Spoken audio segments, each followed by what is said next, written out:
Good morning, Bart here. Welcome this morning in our training group. What I want to discuss today is the next step in our puppy training session. We have learned the distance luring. We have taught the pup the position to the leg. We have taught him to start listening better, looking for a visual cue. And what we're going to do next is build upon that visual cue, make that visual cue a little bit sharper, make that visual cue a little bit more like a cue, less than a lure. And the other thing that I want to show you is now that we have the basic position behavior, how we can build upon that and how we can transition to heeling.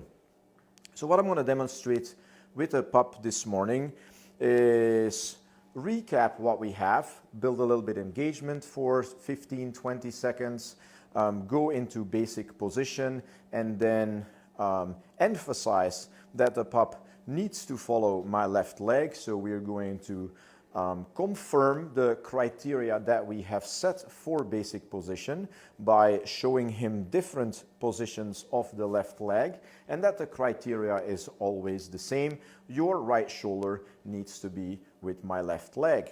Once we've done that, I will show you a transition to heeling, and then we'll probably end there, as that will give you guys enough to work on with your dogs or with your pup, and especially you, John. Again, I encourage you to stay with it. Leave me comments and send me videos of your progress so we can review it. I would encourage you, by the way, to upload your homework just in our group for everybody to see, as we can all learn from each other's homework and we can learn from each other's mistakes, especially when I give my critique. So I think without further ado, all my direction is going to be at Jeff again, asking him to grab his pup and bring me the food. And as always, we are going to start by bringing the pup into the potty pen for Piskadoen.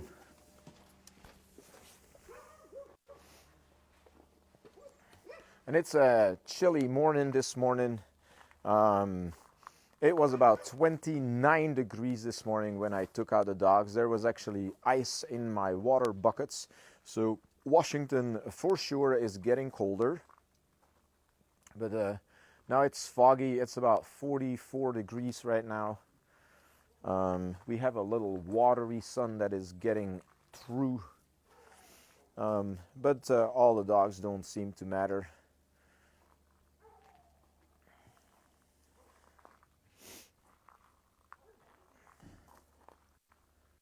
So there's Jeff with the pup. He's preparing everything. And again, after he goes to the bathroom. And I want to show you this process so you can see how consistent we are and how good the puppy is with his potty breaks and going to the bathroom. That's a new technique from Jeff. I was holding the food, just sticking him out. And there he goes immediately. He goes. What a great dog.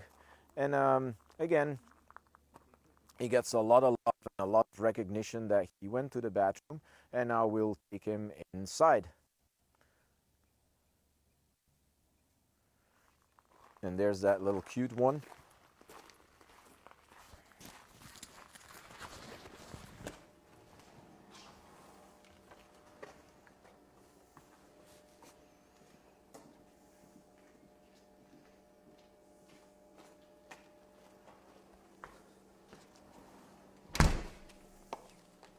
As always, we prepare the food the night before. We soak it so the kibble is a little bit expanded. It's nice and squishy. And the dogs work for everything. He never gets free food, so all food comes from hand, which is very important.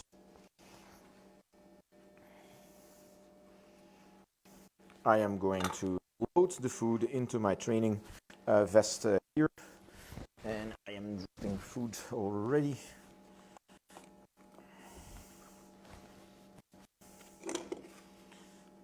I think Jeff's fridge is put on deep freeze because this kibble is really cold.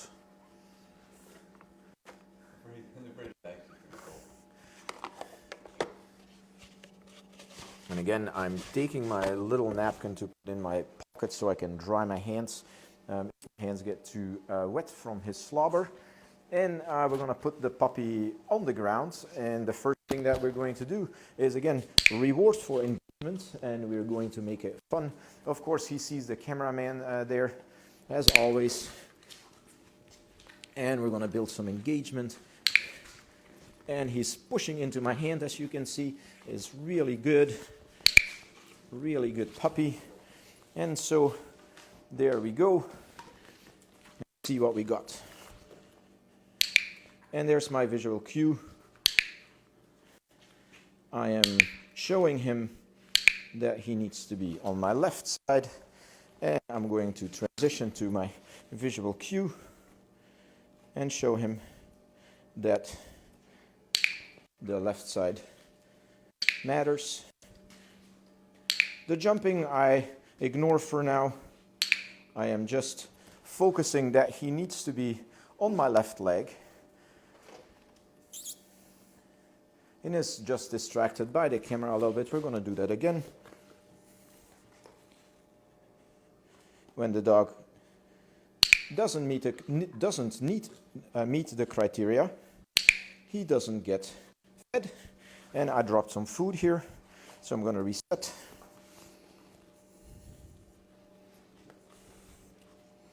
Get my cue in, and the dog is learning. So he's starting to respond on a visual cue here.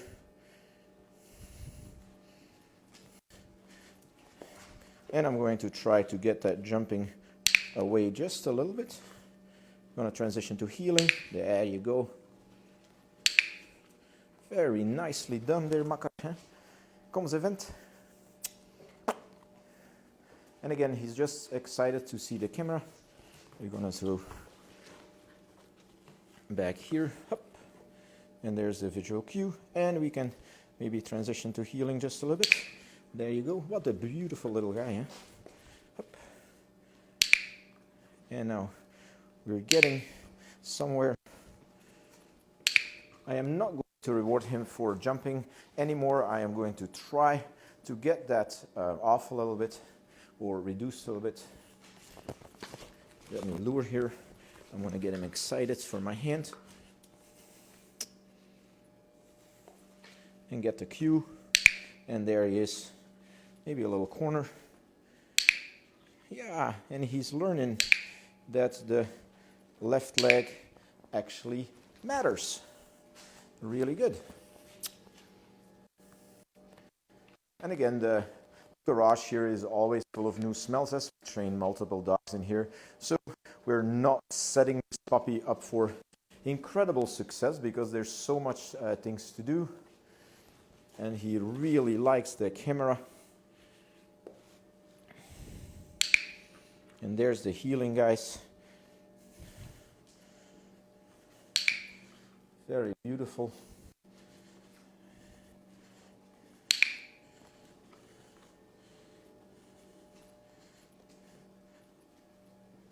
And I'm not going to click for jumping anymore. I will train that out of him.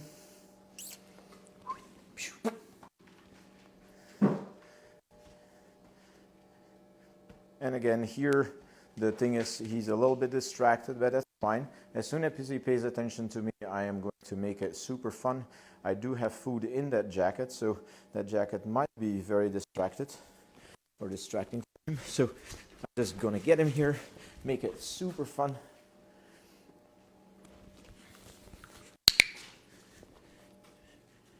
And he thought I dropped food, but I have not. And I'm going to bring this guy into heeling.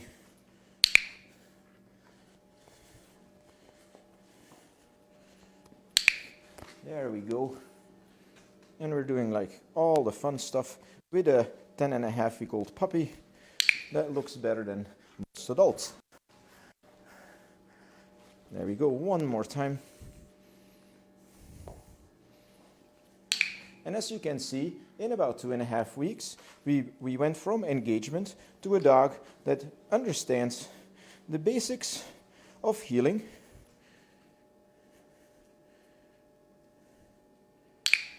And what we wait is for him to go into basic position.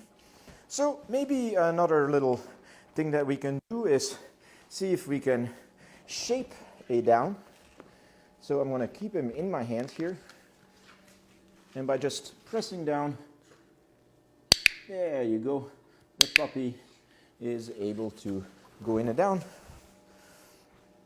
And that is all luring, guys. That is not a visual cue.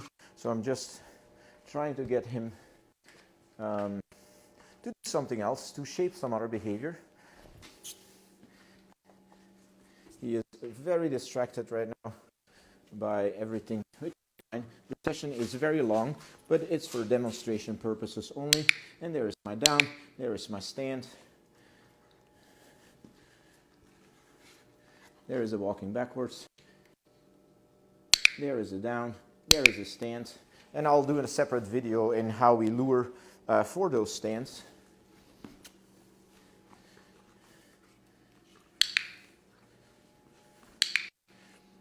And we can still lure other behaviors on the side. So everything I taught you is I just started this puppy developing heeling on the right too. But as you can see, one more time, we have a visual cue of the heel, and I think we're kind of out of time here with the pup. He's getting too distracted. He ate almost all his food. And again, your sessions for the pup should be 2 to 3 minutes.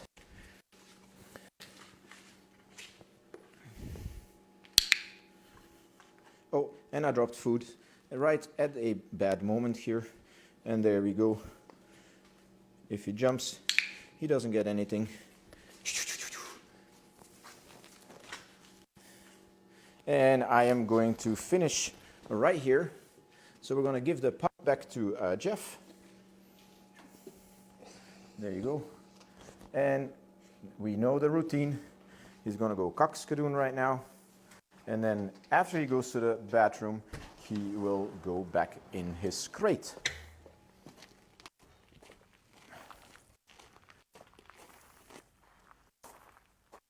So a little demo here in the next sheet. Remember what I say, dog training is building a wall of paper about 6 foot high, and every time a new criteria is developed, that's our new sheet of paper. Again, don't be a lumper, be a splitter, so don't raise the criteria too high at once. And yeah, the pup, while I'm doing this, is trying to go to the bathroom. And the same thing, if he goes cock-skadoon, he gets a big reward from Jeff by social praise. And Jeff is not interacting with the pup when the pup is not pooping, and there he goes actually. So again, a new criteria implemented. The visual cue of heeling is gonna get smaller. First we had this circle, now the circle is getting smaller, and eventually we're going to end up with a cue like this. One of the criteria that I set, but add a little bit of variation in how I move, is that the puppy needs to be with his right shoulder to my left leg. Once you've set that criteria and the criteria is understood by the puppy, we can then add some motion in it. And you could see that when I moved forwards, that the puppy understood that he needs to remain by my left leg. And that's basically developing the behavior of heeling. So I hope this session today was useful. I would recommend you guys trying that. Again, it doesn't need to be with a pup. It can be with an adult dog. But that you take it one step at a time. And be very careful again how you raise the criteria. Don't overdo it. Be strategic about when you implement a criteria. one of the rules that I have is in your training session, when you are successful 80% of the time, then it's time to add a criteria. When you are successful 5 to 7 times out of the 10, you need to stick with the criteria that you have set. When you are successful less than 5 times out of the 10, it's time to lower the criteria. Yeah? Each training block should contain about 2 to 3 training sessions that I've set here. Every time I train, that's what I do. My training blocks consists of about 2 to 3, maybe 4 training sessions with about 5 to 10 repetitions depending on the complexity of the behavior that I'm developing. So for now, leave me a like if you like these videos. Give me a comment with any of your questions, and I hope the comment section gets out of control, because the more questions I have, the more answers I can give you, the more that we learn. If you have homework, post it in a separate post in our group and I will review it. But for now, you guys keep training and I will see you next time. Bye-bye.